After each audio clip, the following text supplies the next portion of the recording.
Let's go. What's up, bro? We got a podcast in the metaverse, bro. Yeah.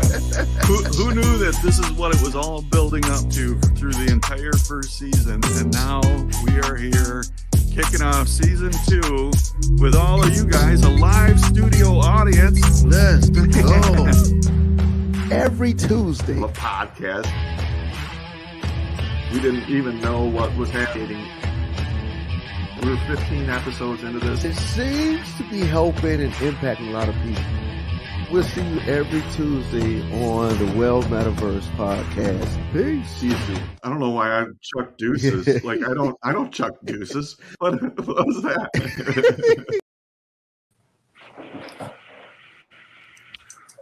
Jason Earls, how you doing, man? Aaron Sorrels, man, with the new haircut, boy, you're looking sharp, man.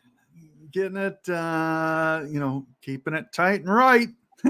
Dude, that is a haircut that says, man, I am an influencer. That's an influencer. Hey, Kimberly Ann. Hello, Kimberly friends. Nice to see your smiling faces. It's nice to be smiling. Thank you.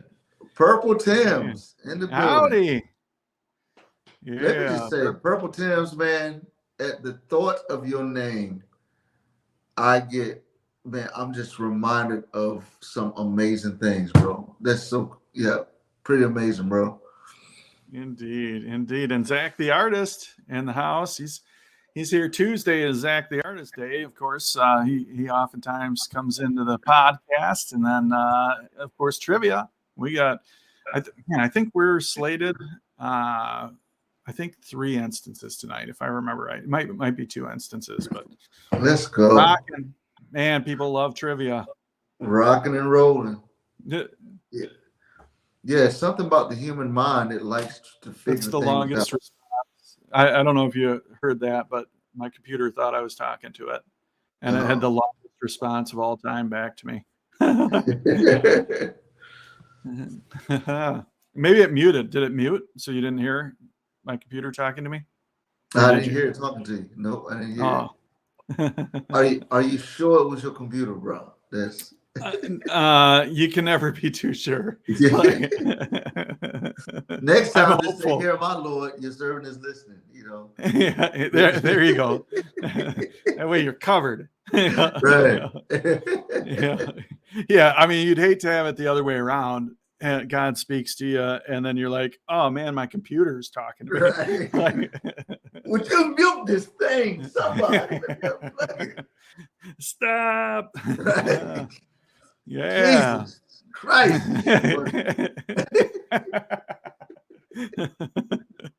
Oh man. We gotta be careful. It was raining earlier. There could have been some lightning. What's up, man? Jackie? It's good to connect with you, man. Jackie Thompson says hello. What it do? Right. Likewise, man. Likewise. Yeah. Bro. It's good. I missed you. Missed everybody. Yeah. Last week, by the way, had a phenomenal time last week. Renee and I drove around the northern coast of Lake Superior up through Canada, and really had a nice drive, nice hiking. Scenery was amazing. The ravines, the waterfalls, and all that. But I missed you. I missed Lolly backstage producing for us, and of course, everybody from the Soapstone. It's good to be back in the saddle. Indeed, brother. Indeed. So, man, y'all took the Jeep? No, we took the Mustang. So, yeah, that car's it's a pretty comfortable ride. So the Jeep isn't quite as comfy of a ride. So yeah, that's so that good. many miles, Yeah. And there were a couple points where we'd pull up and park and be sitting there and like filming for car commercials and whatnot. So yeah, so good. Yeah. What'd you do last week? What did I do last week? Man, I chilled out, went to played 18 holes golf. Nice. So How many times a year do you golf? man, it's been picking up lately. So Okay. I used to golf once a week until I had my fourth child. After that, it turned into once or twice a year. Yeah. And the last several years it's been either one or none. But the last few months it's been I probably golfed about 5 or 6 times in the last 2 or 3 months. Nice. Yeah. Yeah. I used to golf like once to twice a day. I served one season as a general manager of a country club Really? a while back. Yeah, so got to know the golf business a little bit, which is interesting. Actually, I was amazed at how much country club people are like church people, but country club people are just a little more religious about what they do. That's great. Yeah. That's great. Hysterical and sad, but it's like yeah, that's right. That's right. Yeah. I mean, there's times when church people will skip for golf, but there's never times golf people will skip for church. That is too funny, man. Oh man. Cool beans. I see the Sturm is in the building. Exterminator. Yeah. Asking about the 4th of July. Let's ask you. How was your 4th, sir? I think they call it Treason Day over there. Yeah. Happy Treason Day. I had a couple of It my would be friends from across the hilarious. pond. It would be hilarious on the 4th of July if a fight broke out in the soapstone with all the UK and the US. Yeah. It depends on what time of the day. Towards the evening, I think I got to give the folks from the States the edge a little bit. But during the day, I don't know. I think.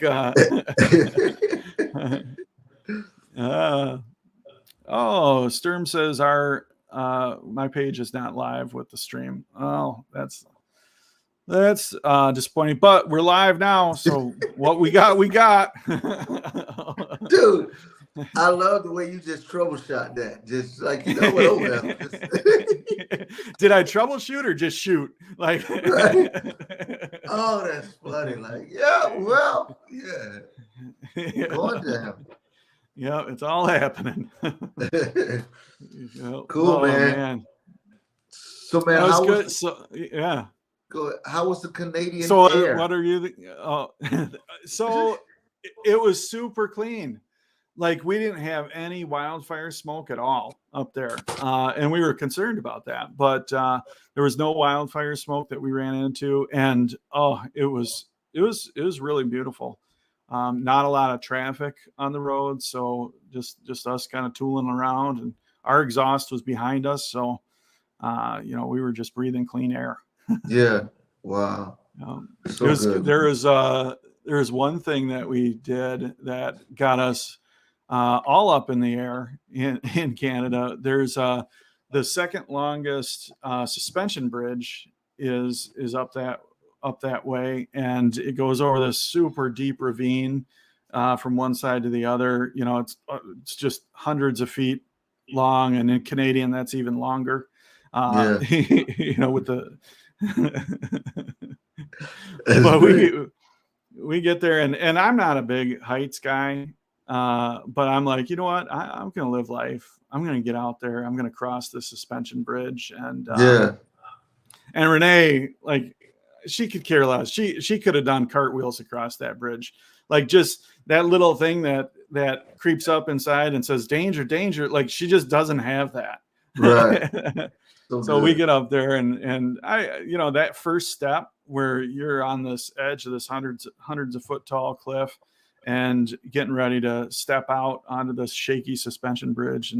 And I did it. I got out there, and I'm like, all right, this isn't bad. Renee's just on her way across the bridge, and I'm slowly creeping my way out there. I got about 10, maybe 20% of the way out, and then the wind blew, And I was like, this isn't what I like. Yeah.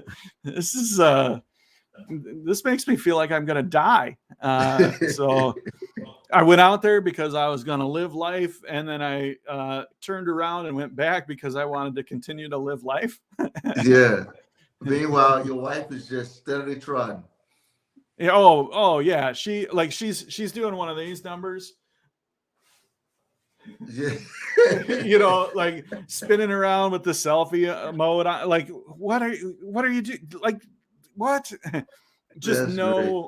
no problems with it whatsoever. But now she walked in on me in the bathroom the other day. That's not the end of the sentence, but I was giving myself a shot of insulin in the belly. Yeah. And she walked in and saw that, and she immediately had to go sit down. She's like, starting to black out and having the eyesight come in, and I'm like, all right, you can do twirly loops across the suspension bridge, but man, a needle this long, like, forget about it. I'm glad you didn't transition that story. Speaking of scary, she walked in the bathroom. Yeah, there's times that anybody would pass out. Oh, too funny, man. Yeah. This is great. This is so good, man. Man, I'm just, seeing your face up here, us laughing together, just reminds me of how refreshing laughter is, man, and how it gives you this endorphin blast that's healing, man. I've been in my office, being in an executive all morning, and handling executive things and decisions, which is good that I'm able to take this break and get off here, man, and have some conversations and laughs. So good.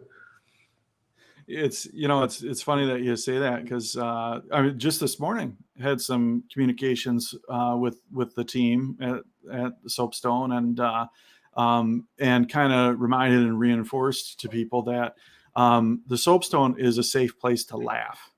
Yeah. Emphasis on the word laugh.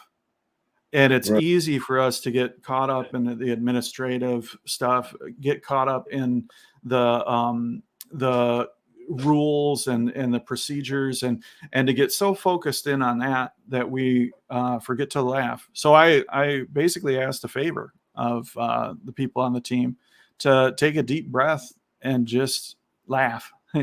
Just enjoy the people in the Soapstone, just laugh, and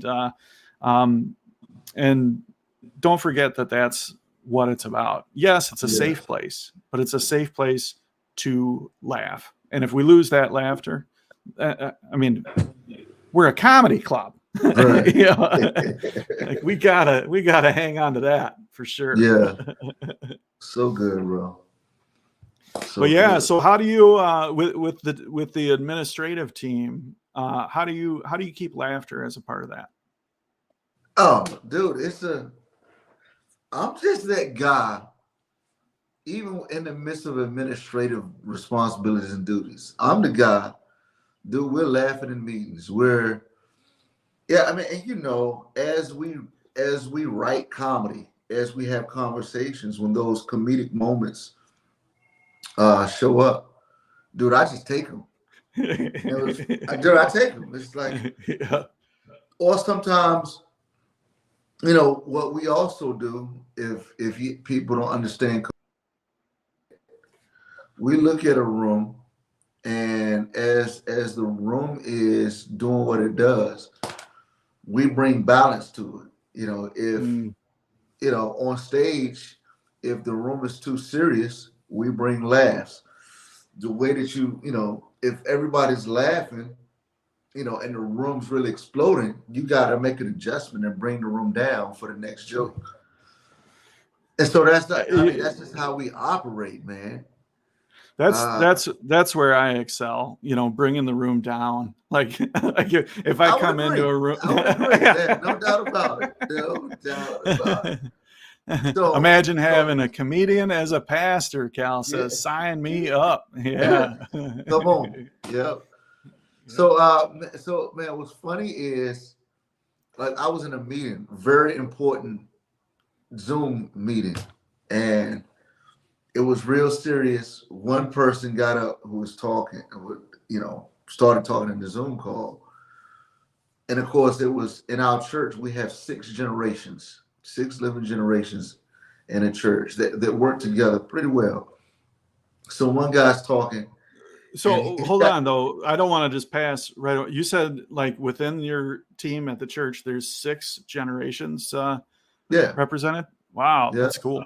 That's So you super got cool. silent generation, baby boomers, Gen X, Gen Y, Gen Z, and of course, Generation Alpha.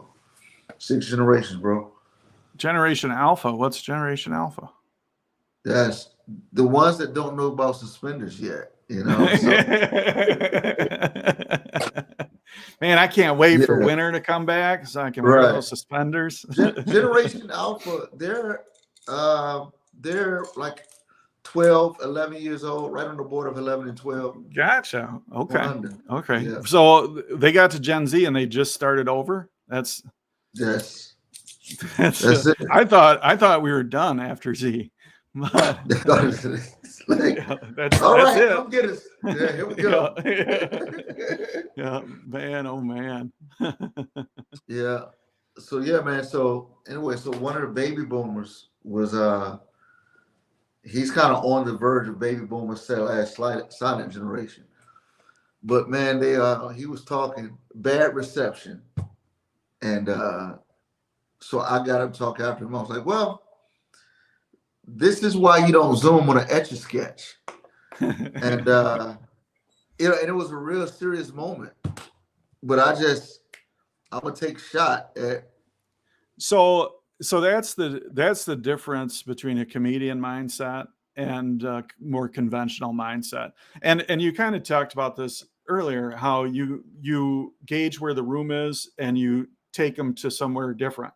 And I jokingly said bring the room down, but really what you're doing is you're if the room is laughing and everything, then you can work to create that tension, because a comedian will see those points of tension and see it as ripe for a laugh, because Right. when the higher the tension builds, the bigger and more appreciated that laugh is going to be. So yeah, Right. somebody could have looked at that situation and been like, oh, it's awkward, there's tension, whereas you're like, it's Here we awkward, go. there's tension. Yeah. Right. And the other thing is, man, and a lot of people don't know this. Here's a communication tip for you. If you go into a room and let's say you walk on stage and everybody's talking super loud, there's a lot of energy. You don't want to go in, so their energy level is here. You don't want to go in and try to go here. That's just like everybody's like, that's not going to. What I do in moments like that where the room is, I used to try to match that energy, grab hold of the bull, and then bring it down. Now I go on stage and I start whispering or talking very low in the microphone where you have to be quiet to hear me. Yeah. And so what I do is I get very quiet and I talk to only the people who I have eye contact with on the front row can hear me. And I'm telling a few jokes and they're laughing. People in the back or people talking can't hear. And they notice some good interaction. So they're intrigued. People who kind of recognize there's something golden is happening, they start telling everybody, shh, hey, hold up, be quiet. And then next thing you know, everybody's locked into what you got to say. And then there might be a moment of pause, or there might be a moment of just like keep that low and steady. Mm-hmm. And then once you got everybody, now you're in control of the room. Now you're in command, and you can take it wherever you want to. Mm-hmm. That makes a lot of sense. And what I'm hearing there is, you don't have to always overpower. You just have to contrast. Absolutely. So if it's here and you come in here, that's a huge difference, and people will recognize it. Life, my friend, is a symphony, an orchestra. There's no way at one moment do you want the tone of the orchestra at the same rate. You want it to ebb and flow. You want the fortissimo, and you want the mezzo forte. So one time I experienced that. I was doing an open mic in Grand Rapids, and it was the Wednesday night before Thanksgiving, which anybody who has any sort of relationship with alcohol at all knows and understands that is the biggest drinking night of the year.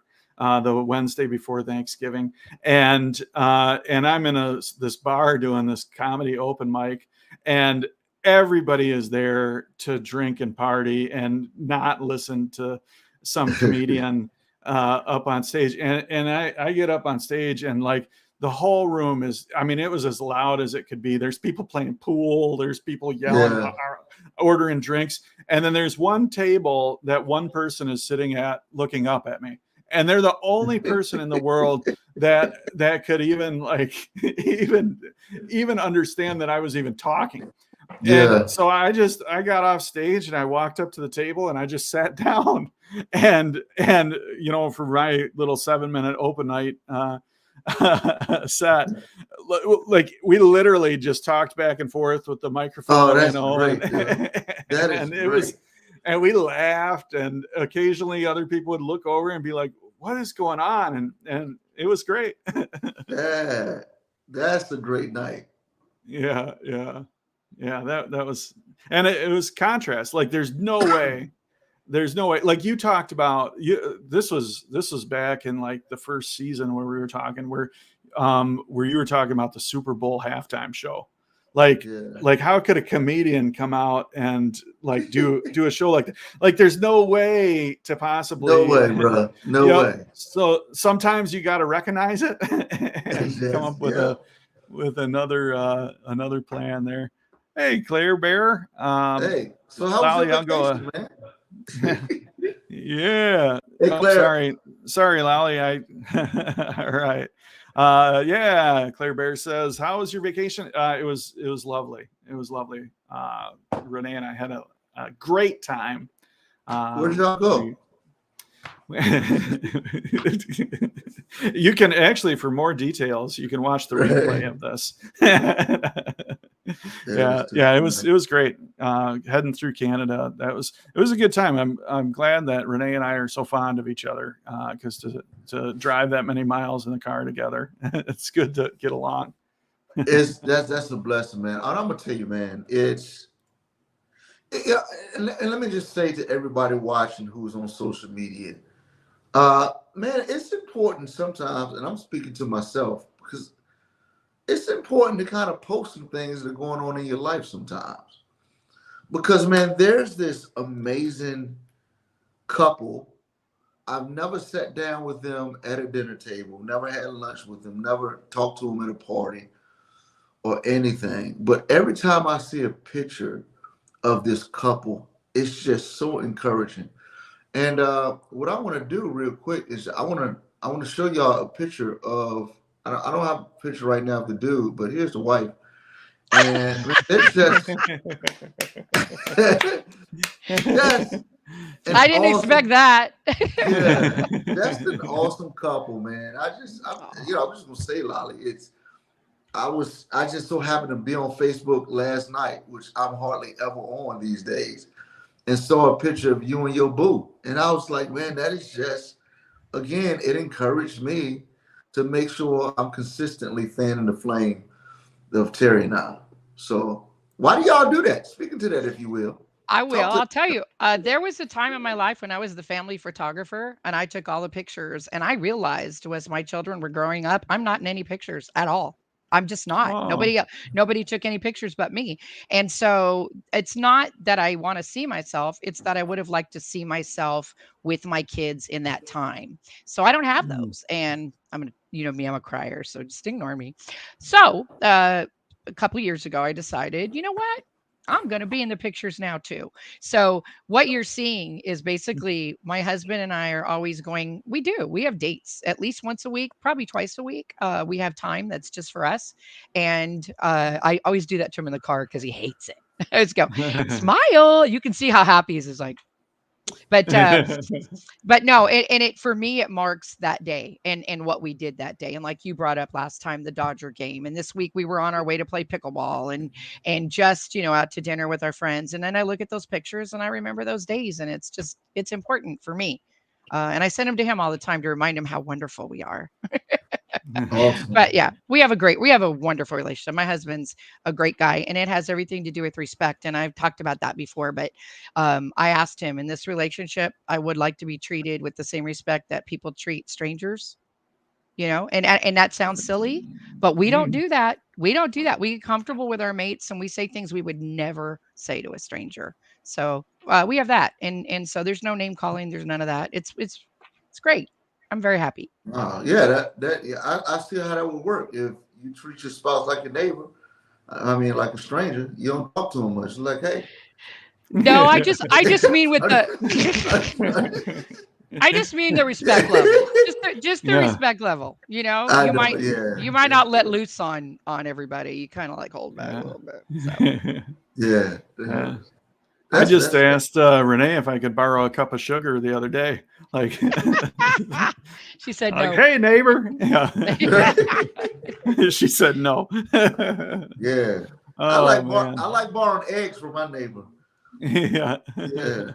They're, as long as you give them back. Yeah. Well, they just grow. Now they're 6 and you got to pay even more. Those eggs. So Renee and I stopped by a roadside stand the other day out in farmland where we live.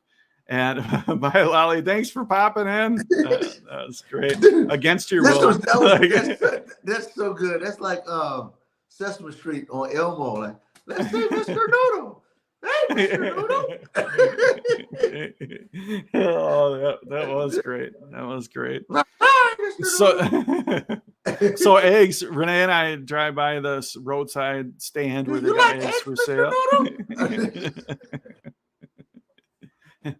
But so I do like eggs, and this stand was out of regular eggs, so we got duck eggs. And I don't know if anybody in the comments section has ever had duck eggs, or if you've ever had duck eggs, Jason. Let's ask Mr. Noodle. Have you ever had duck eggs? No. All right, Mr. Noodle. Oh. This is great. I don't think this is what Jackie was talking about, but the question of duck eggs, I wish I had some duck eggs. Mr. Noodle likes duck eggs. Yeah. They're good though. They're like eggs, but they're duckier. Yeah, well, are they tougher? They are a little bit like the viscosity of the egg whites is a little higher, so it's or lower. I think lower viscosity. Yeah. I went to Portsmouth Public School System, so viscosity of the egg.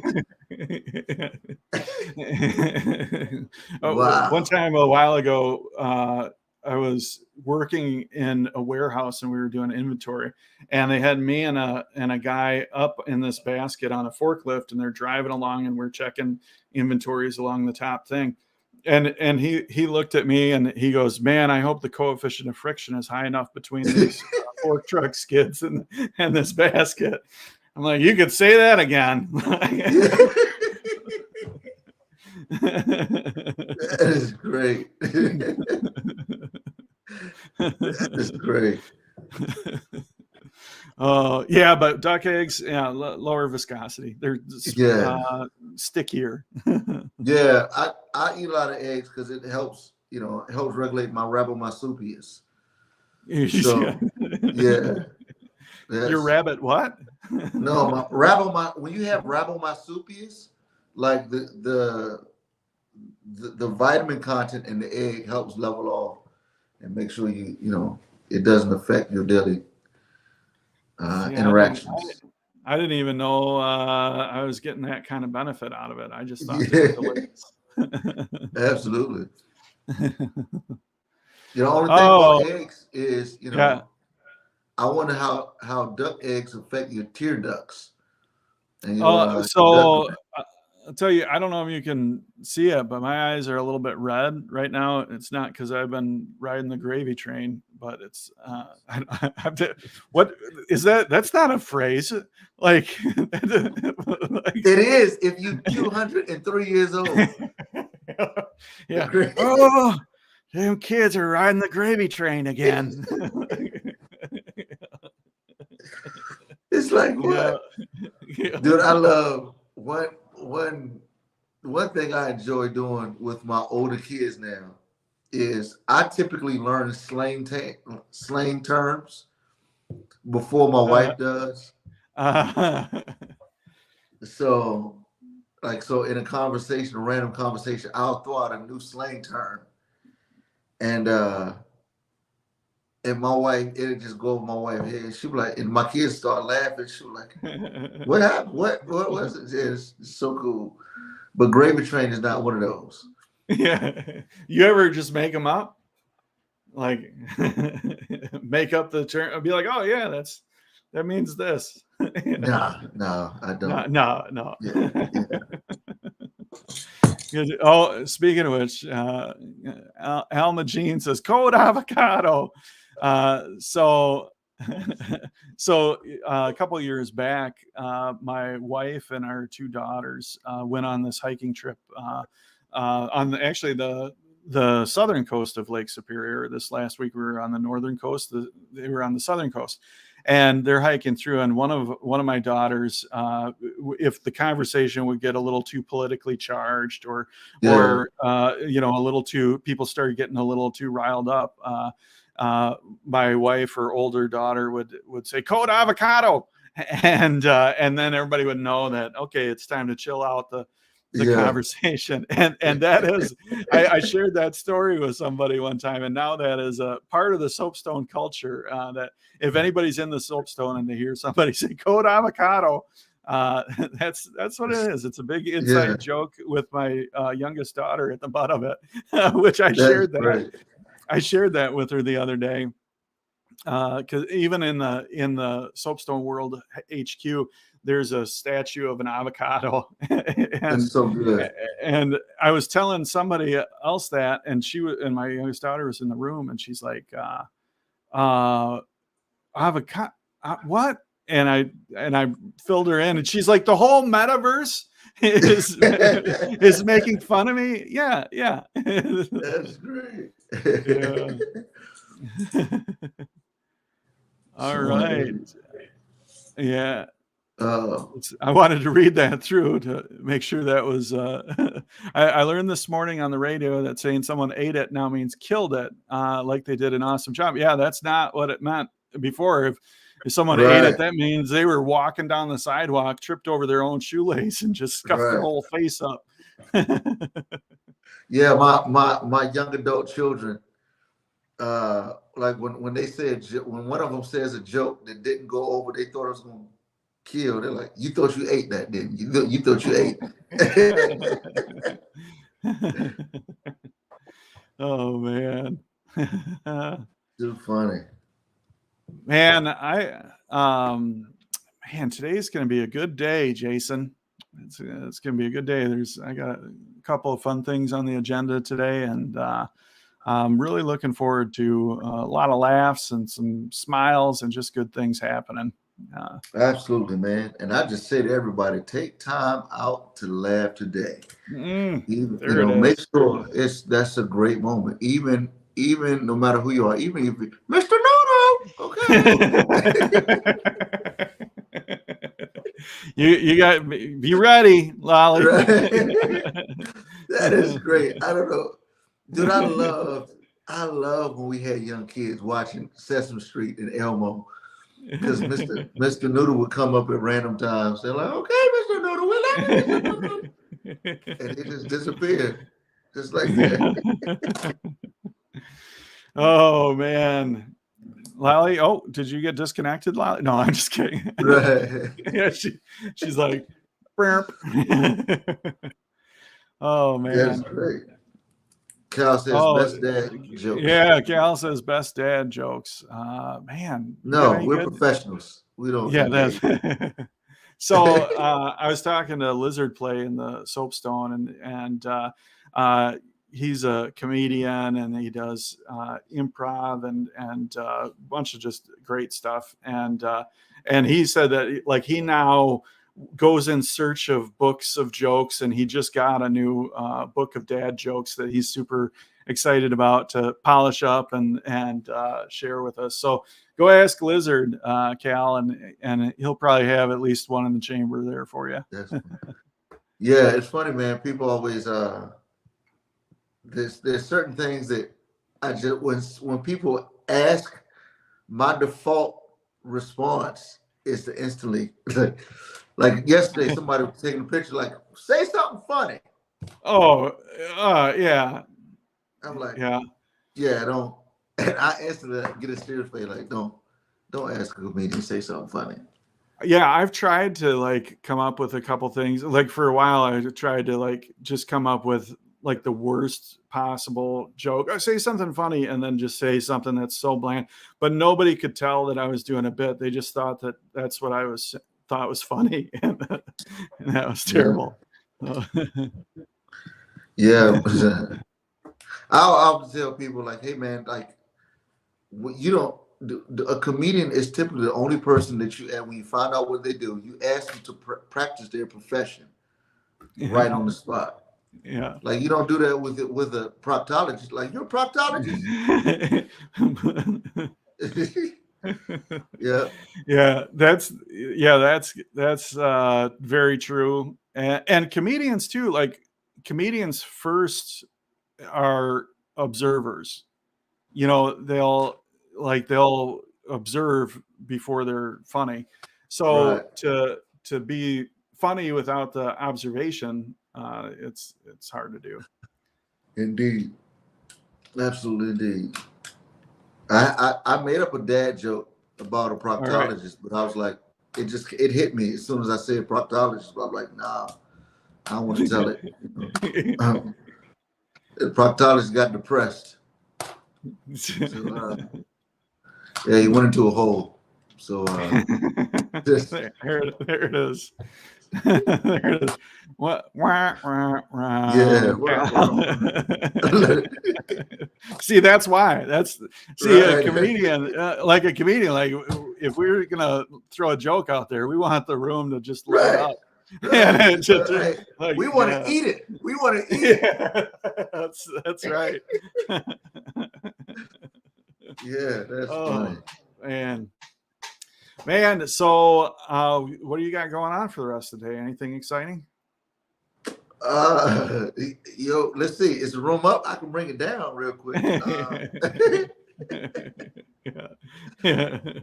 Yeah. No, man. I've got quite a bit of things to do, man. A lot of administrative things. I got some people things to do, some family things to do, and busy.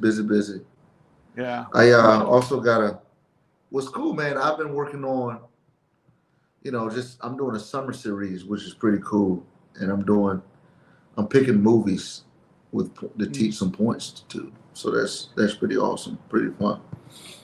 How much now in your now that you're well settled into the lead pastor role, as far as what it takes out of you to prepare a Sunday message, is it about where you would have thought it was? Is it more? Is it less? Does it vary? Yeah, I probably could talk to you when I'm well settled into this pastoral role. Well, okay, that's fair. So I have adjusted to where getting my team, helping my team succeed. My goal is to be finished with the message by Thursday. Okay. So now Tuesdays and Wednesdays have become a heavy message prep for me. but for some reason I get interrupted around Around 11 o'clock your time on right around Tuesdays. 11, like, crap, we gotta stop the Lord's work. Yeah. Yeah, yeah, Enough of this. I got to go giggle for a little while. right. Yeah. So, man, but it's still, I'm learning how to balance it still. Like some Thursdays I get it done. There's some weekends where, man, it's not done till Friday or Saturday. Then Sunday morning I wake up and, man, I got something new to add to it. It's kind of like what I say is, and I want to do a skit.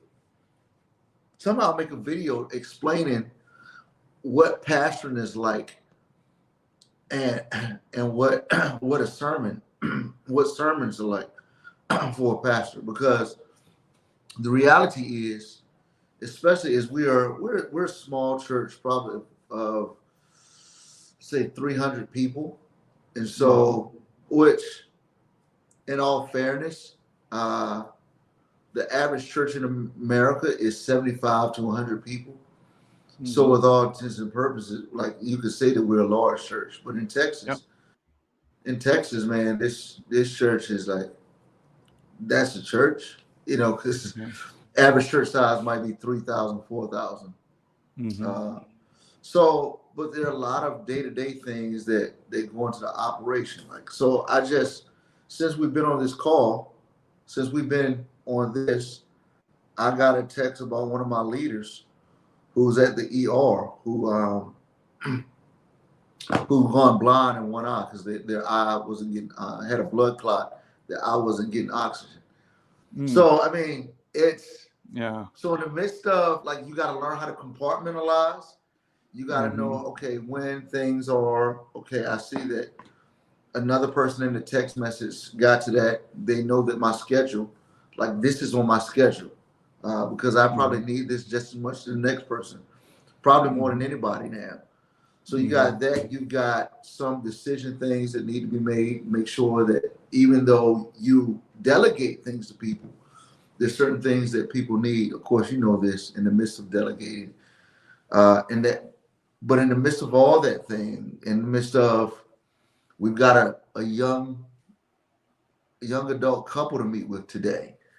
In the midst of all that, the Sunday sermon is always standing like this. Yeah. I'm here. Like, wherever you go, I'm gonna follow you. It's like there's this consistent thought of, man, how prepared am I to communicate what I believe is life-giving to people? And so that's the, that's the difficult. Well, that's not what's difficult. It's the management of everything. I can show you on my phone. Well, I have this gonna drive some people crazy. So let me see if you can see it. Well, that's not it. If you can look right here. Is that like 1,000 some odd hundred email messages?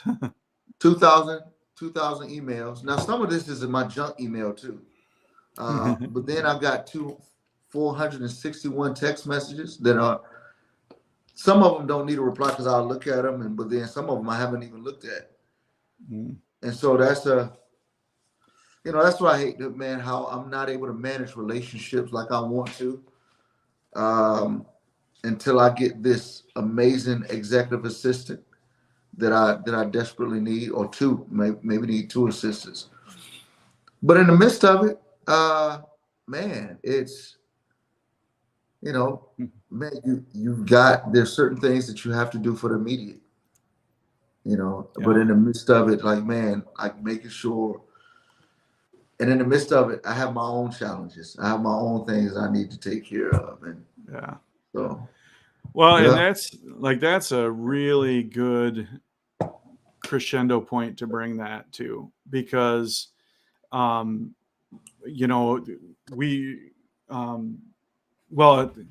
had a pastor that I worked with that used to say sarcastically that church sure would be easy if it weren't for all the people. Yeah. You know, Right. which of course church is about the people. You know, that's the thing. You know, Yeah. that's what it is. You know, so that's why that statement's so funny.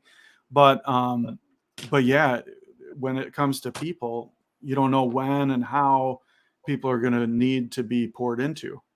But Right. what you just said is making time, like having this time blocked on your calendar that you're doing this, having personal time blocked on your calendar, having prayer time blocked on your calendar, having those times that you're specifically not pouring into other people because you have to fill that cup back up so that you can pour into other people. So Indeed. yeah, Indeed. that's Which is why the golf uh, regiment has picked up tremendously. yeah, Uh, absolutely, absolutely. To get out in an environment that you can just have fun and Absolutely. relax. And since I'm on this note and we're just talking, I think that, and it's kind of one reason, and you know this, ever probably most of the general public doesn't know this, of how I'm like, I was hesitant to take this role. Like I didn't want it, Mm-hmm, because mm-hmm. of, in the midst of your encouragement. I'm like, yeah, I don't know, because one thing I like being Jason. I like being Mm-hmm, who God made me. And what mm-hmm. I don't like is what we perceive a person who's in this position to be. Mm. Amen. That's yeah, we perceive, like we hear the word pastor, and I'm even saying me. I hear the Mm-hmm, word pastor, and I think it comes with this. Well, when I hear the word pastor, it comes with this connotation, whether positive or negative, or what it should be. And I can't stand that. I hate that part of it. mm-hmm. It's like, man, oh, pastor's here. Yeah, that's just so like, Yeah, no, yeah, Jason's here, man. Let's be yeah, us. yeah, It's, yeah.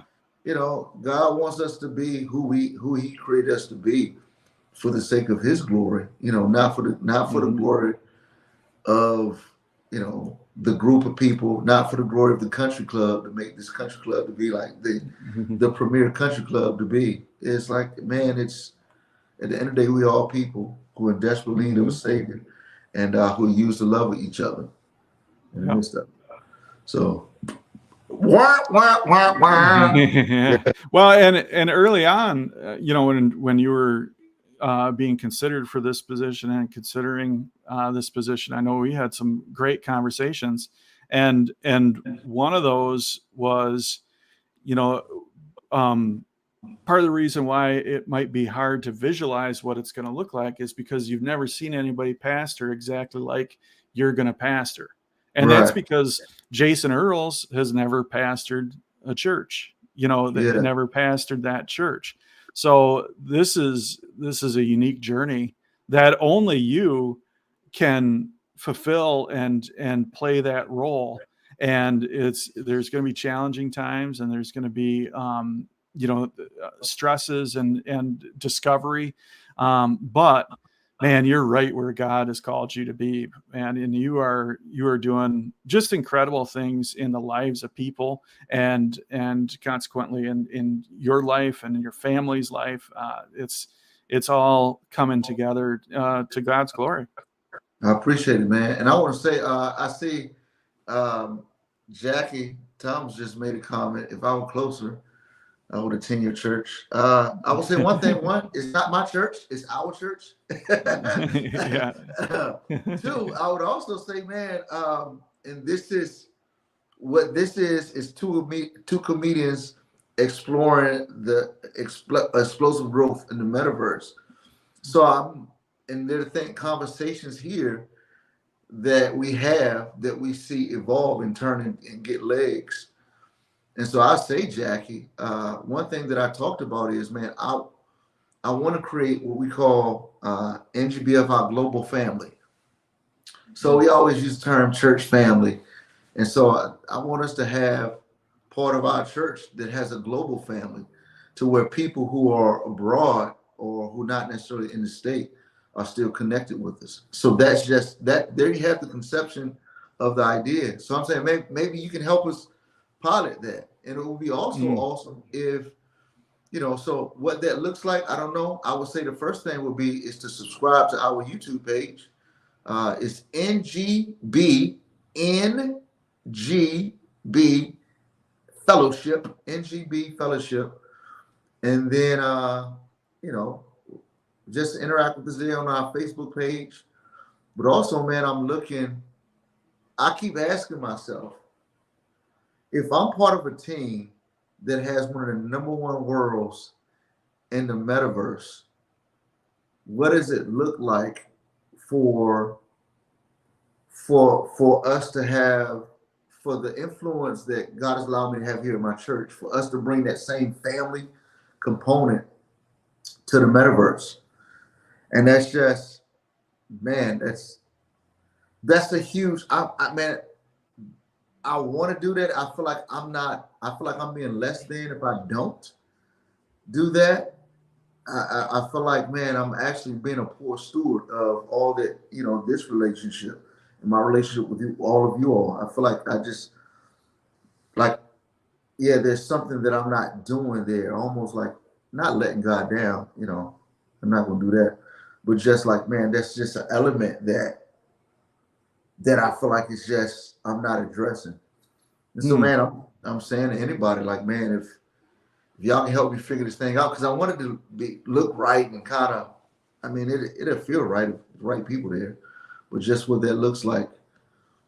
So yeah. I know. So what I'm hearing is a call to action going out. That if what you just said falls on the ears of somebody who's like, you know what, I want to help. I want to help the church, our church, get expand their family to the metaverse. If somebody hears that and is like, I want to help do that, they should reach out to you and say, absolutely. Hey, I'd like to be part of that. Right, so absolutely. That's cool, man. Cool. And it's funny because Lolly D and I've had some conversations, but even, you know, it's just trying to, man, you know, it's it's another word. You and who? Mrs. Dodo. Hello, Mrs. Dodo. There you go, Mrs. Dodo. So yeah, man. Yeah. That's. I was gonna say something else. I forgot, but yep. There we have it. There we have it. All right. Well, this has been a good talk. It has. Yeah. Man, I gotta say it's good to be back. It's so good to connect with you, Lolly, backstage. Always great. Do you actually, Lolly? You want to come out and tell us what's coming up? Hello, Mr. Dodo. Hey. Hello. Okay, so we've got trivia tonight. I hate to leave out the rest of the shows, but it is Tuesday and we do have trivia, and I don't want to go through all the other shows, but everybody check out the sign outside the Soapstone, because there's a lot of stuff going on. But tomorrow on Good Morning Soapstone, we're going to be interviewing the wonderful creator that created the Titanic simulator, because it's getting a whole lot of traction in the metaverse. And I've been there several times. It's really a cool experience. So I recommend that to everybody. And also, Mr. Jim Puddin is coming by to give us an update on what he's doing these days. He has left Bourne Studios, and he'll explain that. But he's been doing a lot in the metaverse, and we're just excited for him to share it with everybody. So And it's gonna it be looks a good like show. Cal would really like to know who's the co-host for that show.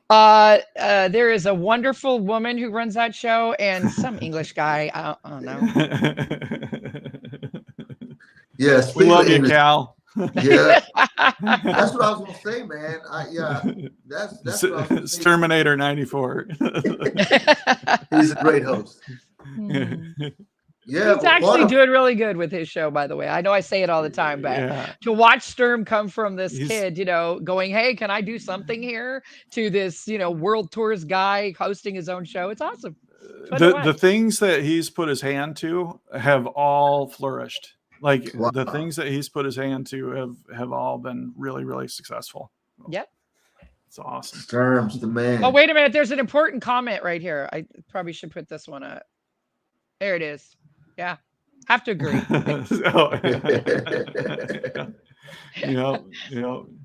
Indeed. And Sturm is apparently even good at sinking on the Titanic, because he sank 5 times in the Titanic world. Yeah. I hope he didn't pay a lot of money to get on it, though. Oh, man. All right. Well, you guys, thank you so much for being a part of this. Everybody watching, appreciate you. I know some folks don't sit here and watch it, but watch back later. Sometimes while they're in headset, even building. I talked to somebody earlier today that loves listening to this while they're in world building. I know another person who listens to it. It's on video, but he's just listening to it while he drives home from work. Like it's a good. So however you all are engaging with this, know that we appreciate you and are really, really honored to be a part of your day. So thank you. Absolutely. And just know your feedback keeps us pushing and keeps us doing this. So we appreciate it. Had it not been for your feedback, we probably would have been doing administrative work right now instead of that's right. That's right. All right. That's a wrap. Peace.